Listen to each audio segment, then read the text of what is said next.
Hey there, Star Behold. This is MD with a bit of behind-the-scenes material of my making of The Man for All Seasons, Part 16. Now, a lot of work goes into one of these productions, even if they're merely 8 seconds. And just to kind of show you all the work that gets put into it, and some of you guys have been asking me how I made some of those live action and animation things I've put together, I thought about making some behind the scenes for once. So the first thing I get started with is the idea. I had to listen to my section of the song several times before I was able to even come up with kind of the idea of what I wanted to do. In some cases I might even have to write out like a little comic sketch or storyboard of what I want to do to get a clear understanding, but in this case, luckily, I didn't have to do that.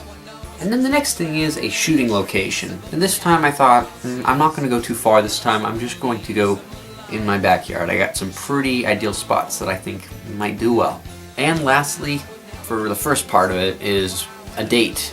When to do this, when to shoot. And luckily today, it was a little bit overcast, a little bit windy, and it's not like in the 90s today, it's like in the mid 80s. So this is a perfect time to go out and get all dressed up in my trench coat and everything. So I basically won't be sweating like a pig on camera. In the first cutscene, basically what I need to do is I need to kind of be moving secret agently up with Luna to my left, which I also have to imagine she is at my left at the right height and everything when I look at her and such. It's pretty confusing, and I have to kind of match my movements with the music. The music is played here through my phone, which I have a countdown for myself, as you can hear now.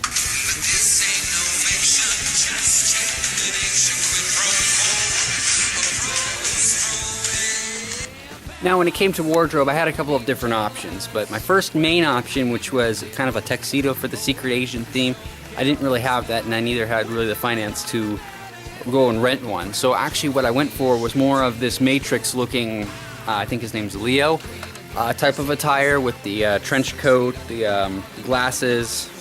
But I did kind of incorporate a tuxedo shirt, but, you know, that and adding the fedora. So it all worked out in the end.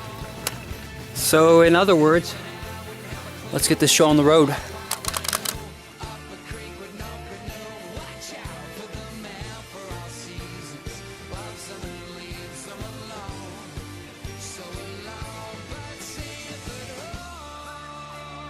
Now when it comes to makeup, for the scene where I was basically, my face was all beaten up, I just spent 5 minutes putting on some vampire fake blood on a bit on my nose and my mouth, make it look like I kind of lost a tooth and my nose got socked a bit too hard, and I also put on some darker makeup for my eye, giving the resemblance of I have a black eye.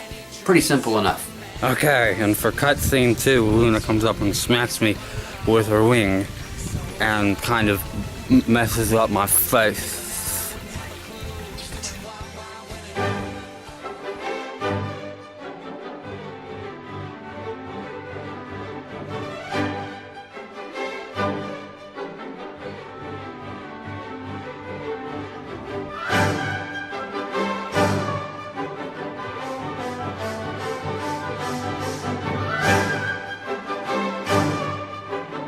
Stay. Last returns.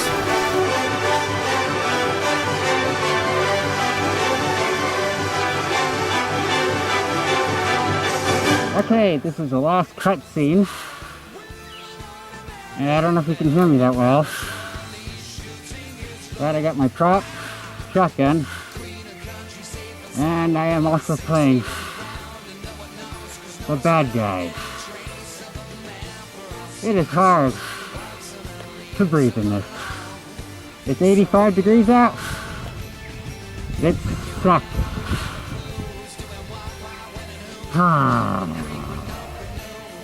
Let's get the show on the road.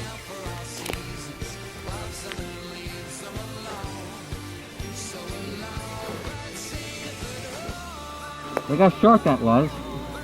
And all the setup for a lousy half a second scene.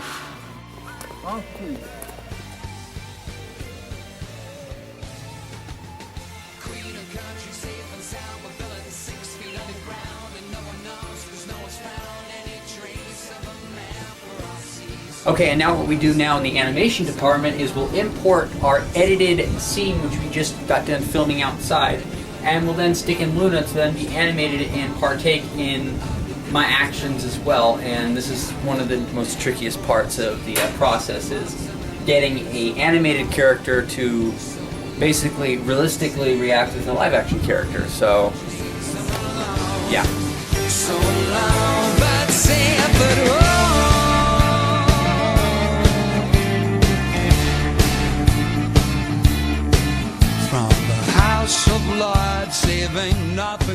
and then once the animation process is kind of completed, then what we have to do is the long and monotonous chore of basically letting the whole thing export into the highest quality it can, so when we put it into the editor, it'll be nice and clear.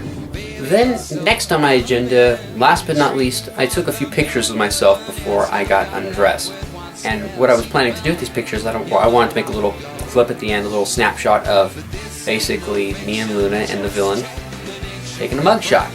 So what I'm doing here is I took these pictures and I sent them to my background artist, and she cut them out perfectly, so I was able to take these into Anime Studio, move them around, and then take a picture within the program itself. Once that was done, I went back to my editor, placed it in, put the whole thing together, and rendered it out in 1080 pixels. And last but not least, I upload it to YouTube, and basically place it as a response video.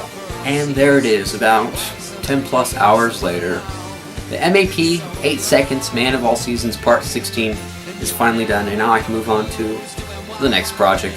I hope you guys found this behind the scenes sneak peek a little bit intriguing, because it was intriguing to make and edit and spend hours making just this video. See, it's a process. And don't forget to comment and rate below, and for those of you who haven't done already, subscribe. This is MD signing out. Latest. Queen of country, safe and sound, but villain 6 feet underground, and no one knows, 'cause no one's found any trace of a man for all seasons.